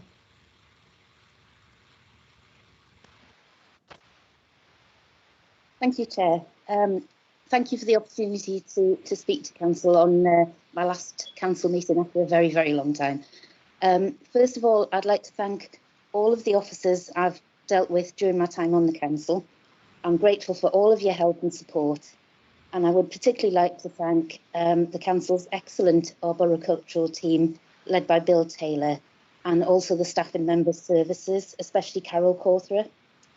This year has been an awful one for everyone because of COVID, but it's also been a very difficult one for me personally for a number of reasons.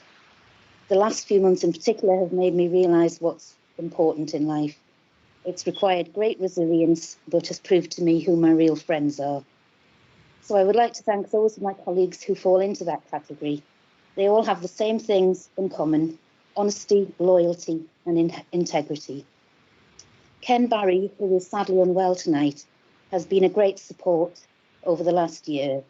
Ken works for his residents quietly and conscientiously all year long, without fanfare or ego, and I wish him every success in the future and the very best of wishes to him and Glynnis. Les Miller had been a huge support to me as well. I know some Labour councillors noted their respect for Les in previous meetings and on social media, and that was very much appreciated. Les is a thoroughly decent and honest person and was a great colleague to work with. More importantly, though, he is a loyal and true friend, and I have no doubt that he always will be. Judith Wallace was an amazing leader of the Conservative group for many years. She bore the brunt of council meetings, spoke at every single one, and still managed to submit an absolutely phenomenal number of enquiries on behalf of her residents in St Mary's. She was the driving force behind our budget submissions for years and remained calm and dignified in every council meeting.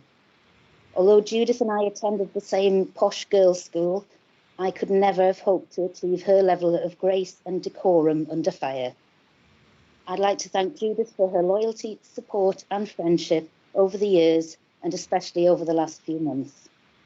And last but definitely not least, I'd like to thank my wonderful family for their care, love and belief throughout a horrendous and extremely stressful year. Thank you, Chair, and best wishes to all of you. Thank you, Councillor Austin. And whatever your plans are for the future, can I wish you all the very best in whatever you choose to do. And thank you for your service during the time that you have been a councillor. Thanks very much indeed.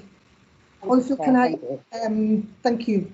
Say a big thank you to all council staff for continuing to provide essential services during this past year, which has been an unprecedented time for us all, and I'm sure it will continue to do so for some time to come. Nobody knows what lies ahead for all of us, but I know that North Tyneside Council will be prepared for whatever it is. Thank you very much, because this will be the last formal council meeting for me as chair, which I've done 2 years, which, God, is unprecedented. And next council meeting will be in May, when I hand over the reins.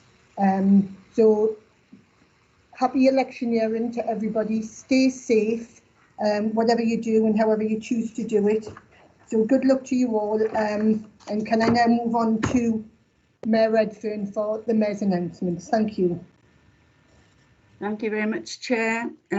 As this is the last council meeting of this municipal year, I do want to take the opportunity to thank all our councillors and cabinet members, our staff, for working so hard to get us through this very, very difficult time.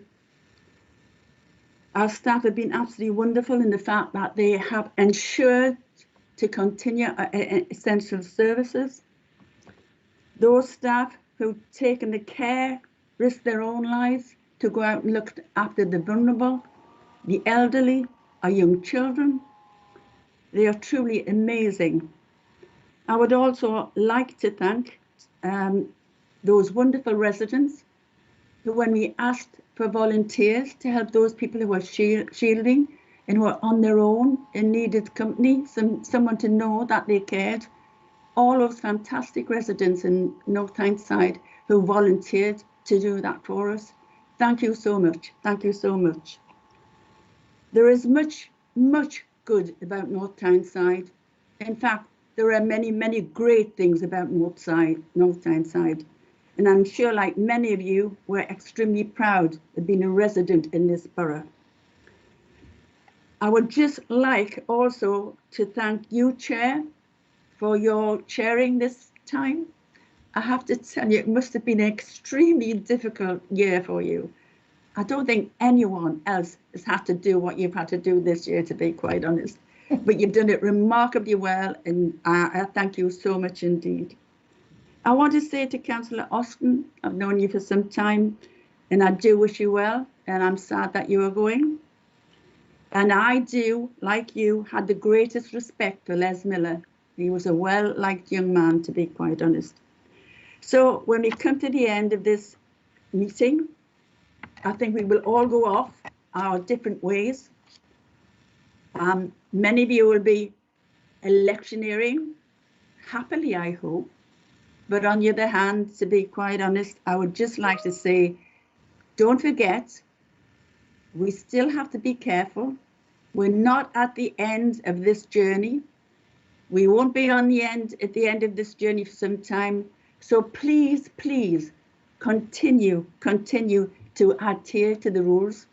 And once again, to all of you out there who have come together, our businesses, our voluntary sector, and help us, and those key workers who kept our shops going so we could feed our families and feed ourselves. A big, huge thank you, because why we're here in this positive state now is because everyone's come together in a fantastic way to ensure we get through these troubled times. So a huge thank you to everyone. Thank you, Chairman. Thank you very much, Mayor Redfern, for your kind words. Thanks very much. Can we now move on to item 10, which is questions. We've received 6 valid questions from members of the council, and question 1 is from Councillor Frank Lott. Do you want to ask your question or have it taken as read? Okay. Who is responding to the question? Councillor Johnson, is that you? It is, thank you, Chair. Thank you. Thank you for your question, Councillor Lott. I know from listening to our residents and our mayor that a well-maintained highway network is very important to our communities. Investment in roads and pavements has therefore been one of Mayor Redfern's and my top priorities. In the last 5 years, we've invested around £24 million into day-to-day maintenance of the highway network and £5 million into bridges and other infrastructure. This includes an additional £8 million of extra council funding on top of the typical pot we'd have for highways anyway. This has led to 56 miles of roads being resurfaced, 350 individual footway improvement schemes, the strengthening of the Wallsend Road Bridge and other structures, and over 100 highway drainage improvement schemes. We also have an excellent track record of securing external funding, which has allowed us to deliver a range of capital highway improvement schemes. During my time in office, we've secured around 25 million in grant funding and have successfully delivered numerous major schemes, including a new interchange at Coast Road and the Billymill Junction, the widening of Beach Road, complete replacement of Narren Road Bridge, upgrades to provide continuous cycle lane from the coast to Newcastle, improvements to Sandy Lane, enhanced links to the A19 and Cobalt Business Parks, upgrades to multiple junctions along the north bank of the River Tyne. These major capital schemes incorporate significant improvement to cycling and walking infrastructure in line with our transport strategy and associated sustainable travel policies. We've also seen massive external investment come into the borough on the back of Labour work as well. The £75 million, the £75 million scheme alone at Silverlink to improve the Silverlink roundabout was remarkable. So in Mayor Redfern's time in the last 8 years, it tots up to about £150 million of highways investment, either by the council or with our partners, our external partners in this borough. This is a considerable investment we've made in roads and pavements, and it's made a noticeable improvement to our highway network.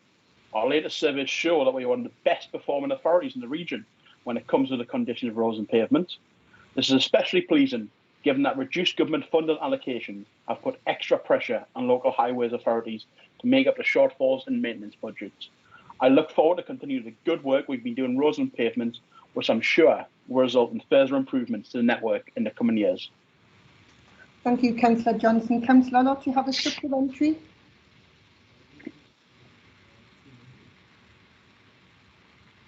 You're on mute, or no?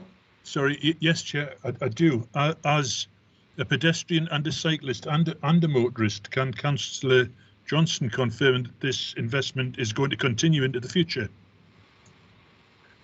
Councillor Johnson? Absolutely, Chair. As long as the Labour Party continues to be elected in this borough, we will continue and commit to invest in additional council money into the highways network in future years. We already have an exciting pipeline of large new capital schemes, and we already know where our priorities are for roads and pavements in the next couple of years. So as long as we're in power, the Labour Party will always invest in roads and pavements in North Tyneside. Thank you, Councillor Johnson. The next question is from Councillor Craven. Would you like to ask your question, Councillor Craven, or have it taken as read? I'll take that as read. Thanks, Chair. Thank you, Councillor Craven. I believe Councillor Burgess is responding. I am. Thank you, Chair. Councillor Craven, thank you for your question, which covers an important issue for the Council, its partners and, of course, our residents. On the 22nd of February, the Government announced its roadmap to ease COVID-19 lockdown restrictions in England. Stay-at-home restrictions are to ease. However, we are fully aware from our experiences last year that the threat of antisocial behaviour, both nationally and locally, is highly likely to increase as the restrictions are eased. Residents are rightly concerned about increasing risk of antisocial behaviour and related environmental problems such as littering in our parks, open spaces and beaches. As we all know, North Tyneside is a borough to be proud of, and due to the regeneration delivered under elected Mayor Norma Redfern, means that our coast is now extremely attractive to visitors. The coronavirus pandemic has meant that people are now holidaying closer to home, and the leisure economy has shifted from city centres to the coast. This presents a significant challenge for us. Members will remember, in June, Northumbria Police stepped in to clamp down on antisocial behaviour following a weekend of trouble on our beaches. Those responsible were notably not from North Tyneside. And at Christmas, there were issues at our coastal villages relating to drinking outside, which have been permitted by the legislation introduced by the government. Unfortunately, during the pandemic, government rules were often confusing to the public, and enforcement powers to accompany the rules were quite frankly not strong enough.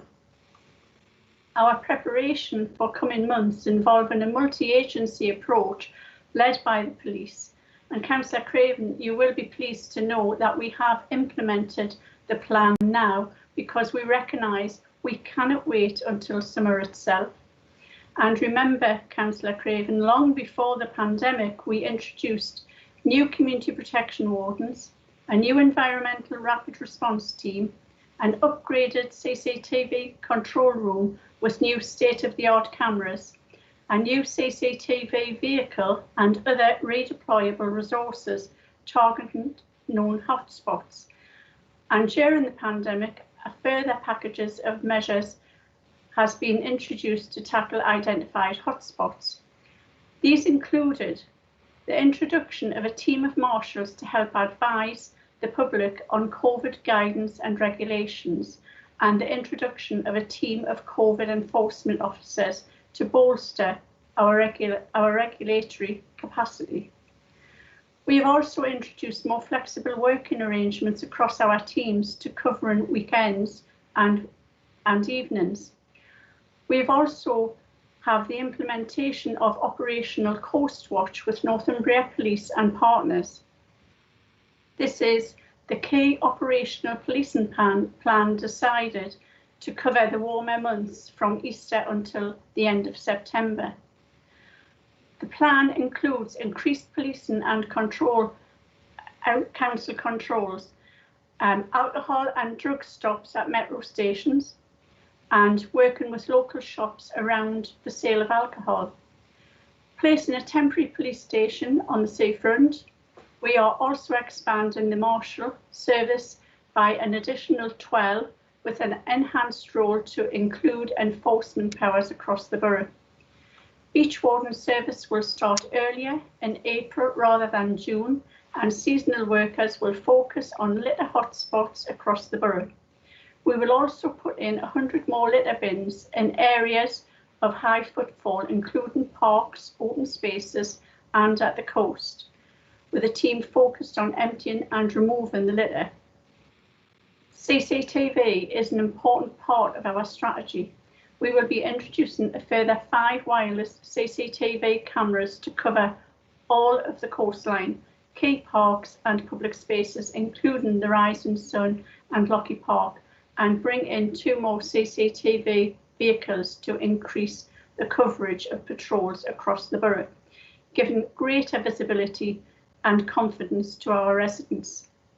To conclude, I'm sure you will agree that my response to your question, Councillor Craven, has been lengthy and has covered a lot of ground that is indicative, however, of the seriousness of this year's expected challenges, and I hope that gives you and other members in this chamber confidence of our intended approach.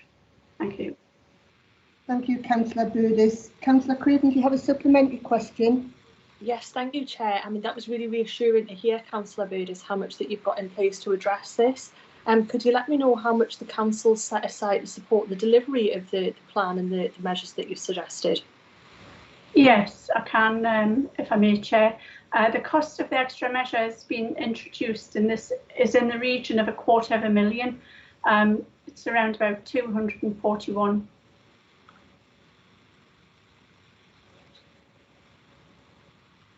Did you not catch that? I must have a bit. Right, 241,850. That's at the moment, but we're expecting it to be in the region of $250,000. Thank you, Councillor Burgess. Next question is Councillor Thursloway. Would you like to ask your question or have it taken as read? I'll have it taken as read, Chair. Thank you. Thank you. Councillor Johnson, I believe you're responding to this. I am, thank you, Chair. Thank you. Thank you for your question, Councillor Thursloway, and what a difficult challenge we all face. In July 2019, Council declared a climate emergency, setting a target to reduce the carbon footprint of the authority and borough by 50% by 2023 and to become carbon neutral by 2050. At the end of the 2019-20 Council, carbon footprint was down by 46%. The latest data we have in the borough is from 2018 now, because the government have not given us our latest up-to-date data, but that shows a 40% reduction, which would have certainly seen significant reductions since then as well. We are well on track to meet our 2023 target. Following the council decision to declare a climate emergency, we established a climate emergency board, which is jointly chaired by me, and has overseen a programme of work that is further reducing North Tyneside carbon emissions. Despite the significant and far-reaching challenges that coronavirus has placed upon the authority, I'm delighted to report that we continue to make excellent progress towards our targets, and we also are progressing towards the next stage of what we've got set up to bring local people on board into our climate emergency action plan to make the bottom-up approach to climate emergency. To give you some of the flavour of some of the work that the Climate Board is overseeing now, we have in flight a £500,000 project installing more energy-efficient LED street lighting happening right now, and over £4 million allocated to the next phase of the programme to convert the rest of our street lighting to LED by 2023. A significant investment in LED lighting, which also sees a significant carbon reduction right across the borough. The authority has been successful in attaining £3.2 million grant to install low carbon heating in 4 of our most energy intensive buildings, and these plans are now being drawn up to deliver this investment. Again, this is replacing old gas boilers in our very energy intensive building with air source heat pumps, which massively reduces our carbon footprint in those buildings. We've successfully attained the £6 million secured by the authority so far in this financial year for the efficiency and low carbon heating measures. We've also got the Kilnwood depot, which continues to progress. Carbon reduction was at the forefront of our thinking when we had to renew our depot, and we've planned a much needed investment in our operational estate. For example, the on-site solar PV electricity generation will help reduce the electricity consumption from the national grid by 80 to 90%, and gas consumption reduced dramatically by up to 50%, a massive carbon saving again. We plan to replace all of our light goods vehicles with low carbon alternatives, such as electric vehicles, by 2030, and this is already underway. During the pandemic, the authority has already seen reduction in energy consumption in our operational buildings and in the miles staff travel to deliver services to the public. We are exploring ways to retain as much of these reductions as possible in future. In relation to single-use plastics, I'm very pleased to report the following. We're installing public water fountains at strategic locations along our coastline and in the rest of the borough in our parks and other similar areas. We involved the Youth Council with this to help identify the most suitable locations. I'd like to thank them for the work. This gives us the opportunity to make a significant opportunity to tackle plastic drinks containers, single-use plastic drinks containers, which blight part of our parks and is a large part of the waste stream we get from our parks and our coastline. This gives families and individuals the opportunity when they're on the coastline to really take a reusable bottle with them and fill it up when they're there. We're also installing some brand new water fountains in our leisure centres to help remove the need for single-use plastics in those locations as well. And from 2022, where practical and other alternatives can be sourced, single-use plastics will not be permitted at authority-managed events. The authority will also implement an events charter to reduce our environmental impact. As well as that, the government last year are starting to put producer responsibility back on plastics, and soon, within the next couple of years, we'll see around the borough and around the country a scheme of deposit return scheme, which will again massively help us with our single-use plastic targets. Whilst there's much more to do, as there always is, I do hope my response reassures you that the council, that since climate emergency declaration has been good progress to reduce our carbon target, that we have exciting plans to keep on reducing the carbon footprint and the environmental impact of our operations, and we continue to do all we can to reduce the borough's use of single-use plastics. But we can't do this alone. We really, really, really need more government support for climate emergency and for single-use plastics. We can only take it so far. We need government funding immediately to help us meet our targets in the future. And that's every single local authority in the country needs this. But we are making a great stab at it already. We are really far ahead. We're well on the way there. And thank you. Thank you. Just on time. Councillor Thirlway, do you have a supplementary question? I don't, but I would just like to thank Councillor Johnson for his comprehensive reply and for everything he does as the Cabinet member responsible. Thank you, Councillor Thirlway. Can I bring in Councillor McMullen? Do you want to ask your question or have it taken as read? Can I ask it, please? Yes. Our home care workers are among the essential workers who have been the true heroes of this pandemic. Has the Council considered doing anything to improve their terms and conditions and the future career prospects? I believe Councillor Gary Bell's responding to this question. I am, Madam Chair, thank you. Thank you. First, before I answer the question, can I just say, as a former chair myself, the cracking job you've done, especially doing it virtually, I just don't fancy doing that myself. So well done to you, Wendy. Very well done. And to Alison Austin, I wish to send my best wishes to her in our heartfelt speech. And to Anthony, to answer this question, we're embarking on a pilot model in the northwest of the borough. Should have started in April, but I think it might be slightly delayed because of COVID. With about 50 clients, we believe it's an opportunity to develop a new role in profession that spans health and social care functions, enabling one worker to be the main visiting professional to the home of a service user, with much more specialist roles in supplementing the support only when necessary. To develop this role, the opportunity to secure funding from the North of the Tyne Combined Authority, as well as exploring the development of an apprenticeship route, creating a new career pathway. The benefits of this model will, for the service user, continuous support and strengthen relationships. For both organisations, the efficiency of resource deployment and ability to focus specialist capability or specialist service delivery. For the public sector, investment in developing new services to meet need, whilst generating efficiencies in the current delivery models and resources linked to current operations. For the borough, the creation of a new profession in North Tyneside to support the local workforce market. These new roles could develop our respective health and social care staff of the future, open opportunities to a potential wider workforce. For the environment, reduce travel time, costs and carbon footprint.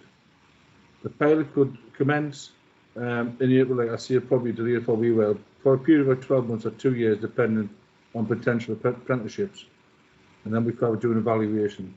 Since I've been cabinet member, I've, despite what the leaders of the opposition said, we have vision as cabinet members, and my vision is to bring a proper career structure in for carers from school through MVQs to year levels to degrees or whatever they want to do with a proper career structure. We're also looking at trying to bring things in-house where we can when it's affordable. So I hope that answers Anthony's question. Thank you, Councillor Bell. Would you like to ask a supplementary question, Councillor McMullen? No, I'm okay, thank you, and I'm sure the residents of Wheatslade in the Northwest will welcome that. Thank you. Can I now bring in Councillor Mulvaney? Would you like to ask a question or have it taken as read? Taken as read, Chair. Thank you. I believe Councillor Steve Cox is responding to the question. Thank you, Madam Chair. And thank you, Councillor Mulvaney, for the question. The Council has continued to make excellent progress delivering much needed new affordable homes across North Tyneside. Members will recall in October 2013, on May, Norma Redfern set out an ambition to build 3,000 new affordable homes by 2024. By the end of March 21, I am delighted with the progress that has been made, with 1,650 new affordable homes being delivered. In the first 7 years of the Affordable Homes programme, it has delivered more than double the number of affordable homes that were delivered in the previous 10 years. We have seen new council homes, specialist accommodation, and we have returned many long-term empty properties back into use, all as part of this programme. With regard to the last item around the empty properties, I would remind members, which I'm sure they're aware of, that these properties often have a very dramatic effect on the local communities where they're placed, and it can cause many problems for local residents. So I'm really pleased that we've been able to use this programme to tackle these and bring them back into not only affordable homes, but to remove the blight on the neighbourhoods in which they're often placed. Building on this, I know I haven't finished. Finished there, Councillor Cox. Apologies. Okay. Building on this success so far, Cabinet reviewed progress in January this year and agreed to align the delivery target to match the life cycle of the local plan, and at the same time further increase the target from 3,000 to 4,000 new affordable homes by 2032. As part of this review, Cabinet also approved an exciting and ambitious plan that will see the Council invest around £50 million to deliver 350 new council homes over the next 10 years. Thank you, Chair. Finish this time. No, thank you, Steve. Councillor Cox, sorry. Councillor Mulvaney, do you have a supplementary? Yes, please. I don't know whether this is possible, but are you in a position to tell me how many council homes have been delivered directly? Yes, Councillor Mulvaney, I am. Thank you again for the question.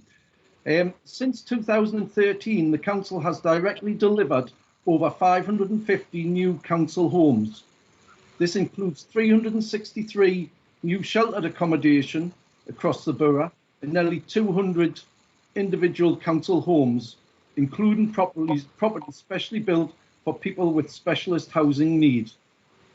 A fully resourced plan was agreed at Cabinet on January of this year that will also see a further 350 new council homes built in the next 10 years. Thank you, Chair. Thank you, Councillor Cox. Now, our next question is from Councillor Green. Would you like to ask the question or have it taken as read? As read, please, the Chair. Thank you. Thank you, Councillor Green. I believe Councillor Pickard is answering this question. Yes, thank you, Chair. And also thanks to Councillor Graham for the question. I'm pleased to confirm that the Poverty Intervention Fund is set to be continued for the 21-22 year with an allocation of £600,000 included in our budget, which is agreed at the last meeting. The Council is committed to continue to tackle the impacts of poverty on families and individuals across North Tyneside, building on the success of the first year. We have as a Council worked to tackle the causes of poverty in a variety of ways by working to improve economic growth, attracting inward investment to create jobs, supporting businesses and enabling young people to gain skills and improve educational outcomes. However, we also know that the impacts of poverty have a devastating impact on the life chances of some of our residents. The effects are felt through the life cycle with child poverty, child obesity, attainment in school, employment opportunities and life expectancy. These effects can be startling, with, for instance, child poverty rate varying from 16% in one area of the borough to 43% in another. Also, life expectancy for an individual born in the most deprived area of North Tyneside can be 11 years less than for someone born in a more prosperous area of our borough. The COVID-19 pandemic has further exacerbated this by exposing the real effects of poverty, both in terms of health and income. At last night's members' briefing, we were shown the inequality in the cumulative infection rates for those from the disadvantaged areas and those from the least disadvantaged areas. We are determined to address the financial, social and health impacts that are experienced as a result of poverty. This year's Poverty Intervention Fund has been a vital lifeline to some of our most valuable and vulnerable residents by providing access to food, clothing and benefits advice at a time when people have most needed this support. The continuation of this fund will allow us to further target key areas in the coming year. Thank you. Thank you, Councillor Pickard. Councillor Graham, do you have a supplementary question? Yes, I do. Thank you, Chair. And can I just take this opportunity to thank you on behalf of us all for your fantastic chairmanship in this last 2 years. And also to Councillor Austin, we've never seen eye to eye, but I do thank her very much for her work at the coastal area over the past years. And it's quite striking that she did not mention the new leadership, Councillor Bartoli and Councillor Brockbank in her speech. Thank you. My question is that, can I refer to the study from Cardiff University reported in today's Guardian that local welfare support has become a pressing issue and named authorities like North Tyneside, led by our Mayor Norma Redfern, and Islington, who are bucking the trend and investing in welfare support. Can the Deputy Mayor explain what we spent the fund on this year particularly and what we intend to spend it on next year? Thank you. Thank you, Councillor Graham. Councillor Pickard? Okay, thank you, Councillor Graham. The Poverty Intervention Fund this year has funded the following projects. The poverty proofing of the school day, working with Children North East, we have been pleased to offer every school the opportunity to take part in this project. Working through schools, it seeks to better understand what child poverty looks like from a child and young person's perspective. Each school involved is fully supported to be able to put in place an action plan to alleviate this in this setting and to reduce the stigma and discrimination faced by children who live in poverty. We've also had a benefits take-up campaign and support, and the Citizen Advice and Age UK have advised that the impacts of living in poverty for some individuals and families is compounded by people not taking up their full entitlement to benefits. This is recognised in particular for older people, and especially for older people with disabilities, who often struggle to navigate the often complex systems of benefits and allowances, or for whom the digital nature of benefit administration and claiming processes are not always easily to access. Funding has enabled both these organisations to support older residents to access those benefits, as well as getting the best deals on their utilities, and also to ensure they don't become victims of scams, which is ever increasing. In December alone, the CEB was able to support and bring in £24,830 for 5 residents, with an expected £50,788 for another 18. They tell us their December, which is usually quiet, was as busy as last March. Funding has been vital to support this money that our residents are entitled to come back into the borough. The school's appropriate clothing. We're pleased that we have been able to provide every child in the borough who is on free school meals with a voucher for both uniform supplies and local supermarkets to the value of £45. 30 seconds, Councillor Pickard. This has given parents the dignity and choice to purchase what they need. On top of that, we've had the holiday food programme and our hot food for older people. I'm proud that we've been acknowledged as one of the 2 councils, both Labour controlled, who have increased local welfare funding. To us, poverty is not a forgotten policy area, and our Poverty Intervention Fund complements the council's spending on the welfare for our residents. Thank you. Thank you, Councillor Pickard.